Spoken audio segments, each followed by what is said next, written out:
A decade after this NHL star disappeared, a chopper pilot spotted the wreckage of a plane.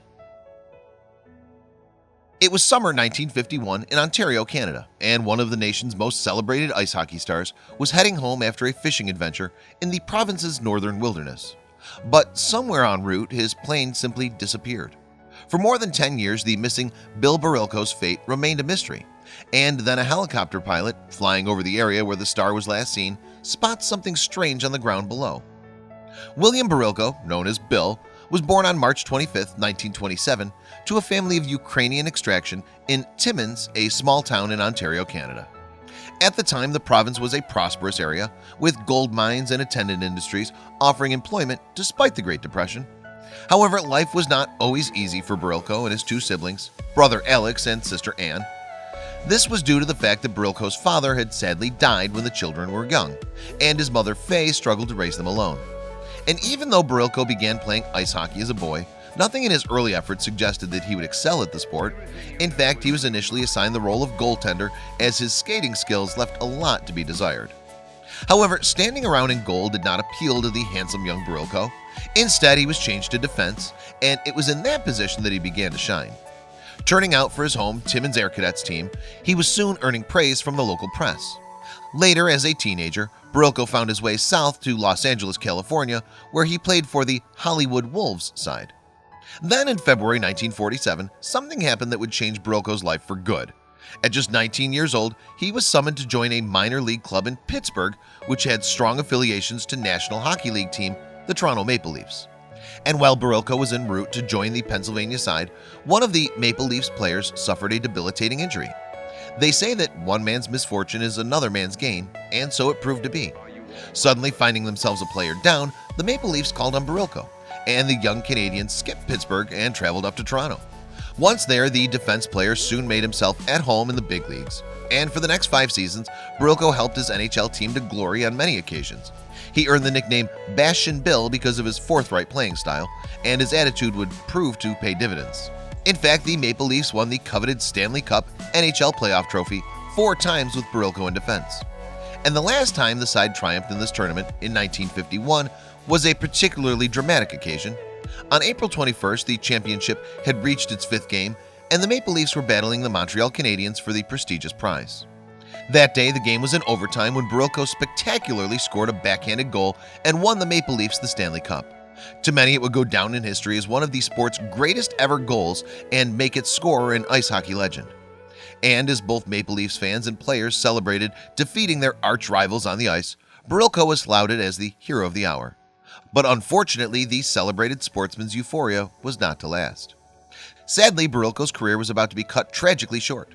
In August of 1951, the 24-year-old was visiting his family back in Timmins when a friend, dentist Henry Hudson, age 47, invited him on a weekend fishing trip. However, this would not be the case of poles at the local waterhole. In fact, the pair planned to fly out to James Bay, a wild and remote location in northeast Ontario. However, the ice hockey star's mom, Faye, was dead against the idea right from the start. The fly and fish expedition was scheduled to depart for James Bay on Friday, August 24th, and return on the Sunday. Apparently, Barilko's father had passed away on a Friday, and his widow had developed a superstition about that day of the week, and Faye made no secret of her objections to the idea. And she would later say as much to the Canadian Toronto Star newspaper. Faye said, "I had a premonition something would happen. I was very angry with him when he said he was going fishing by air to that wild bush country. In fact, she was so angry that on the day the 2-man fishing party left, Faye refused to make Barilko's lunch like she usually did. And when her son tried to wish his mom goodbye, Faye told him that she would rather die than see him make this trip. Bastion Bill just laughed it off, but soon it wouldn't be so funny." At first, it seemed as if the worried mom's fears were unfounded. Evidently, Barilko and Hudson had survived the flight north and their weekend of fishing the wild waters of James Bay unscathed.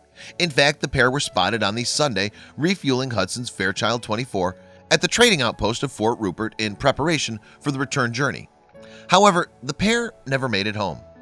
When the single-engine aircraft didn't return, it became clear that Barilko and his pilot had disappeared.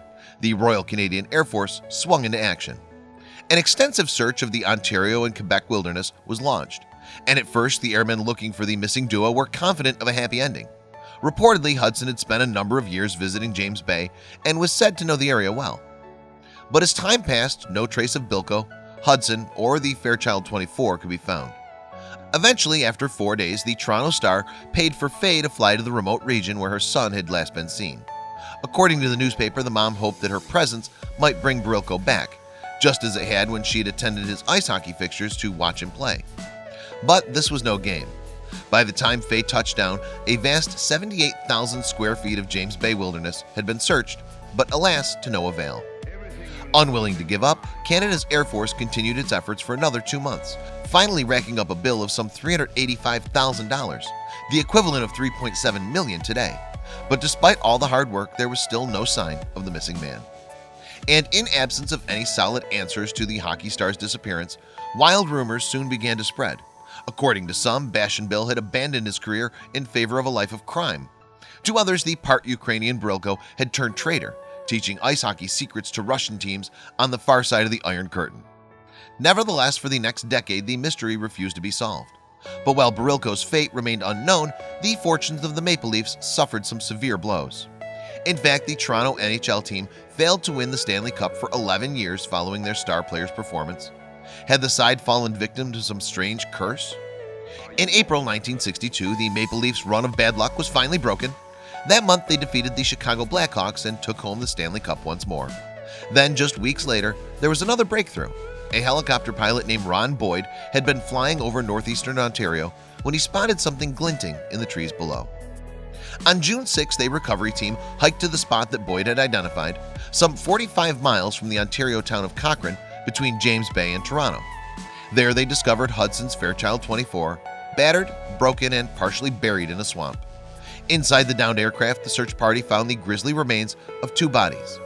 The skeletons of Barilko and Hudson were still strapped into their seats. Apparently, they had died the instant the plane hit the ground. Indeed, it appeared that the reports of Hudson's abilities had been exaggerated. Eventually, experts were able to determine that the dentist's flying inexperience, combined with an excessive cargo and poor weather, had caused the fatal crash. And with the truth finally out, the Maple Leafs' curse seemed to be broken. In fact, their 1962 Stanley Cup victory signaled the start of a 5-year winning run that would see the side return proudly to the top of its game. And even though the team's fortunes went swiftly downhill after 1967, Barilko's legendary legacy is still treasured by the fans, with literature, film, and song celebrating Bashin Bill's story. Please share this video with your friends below.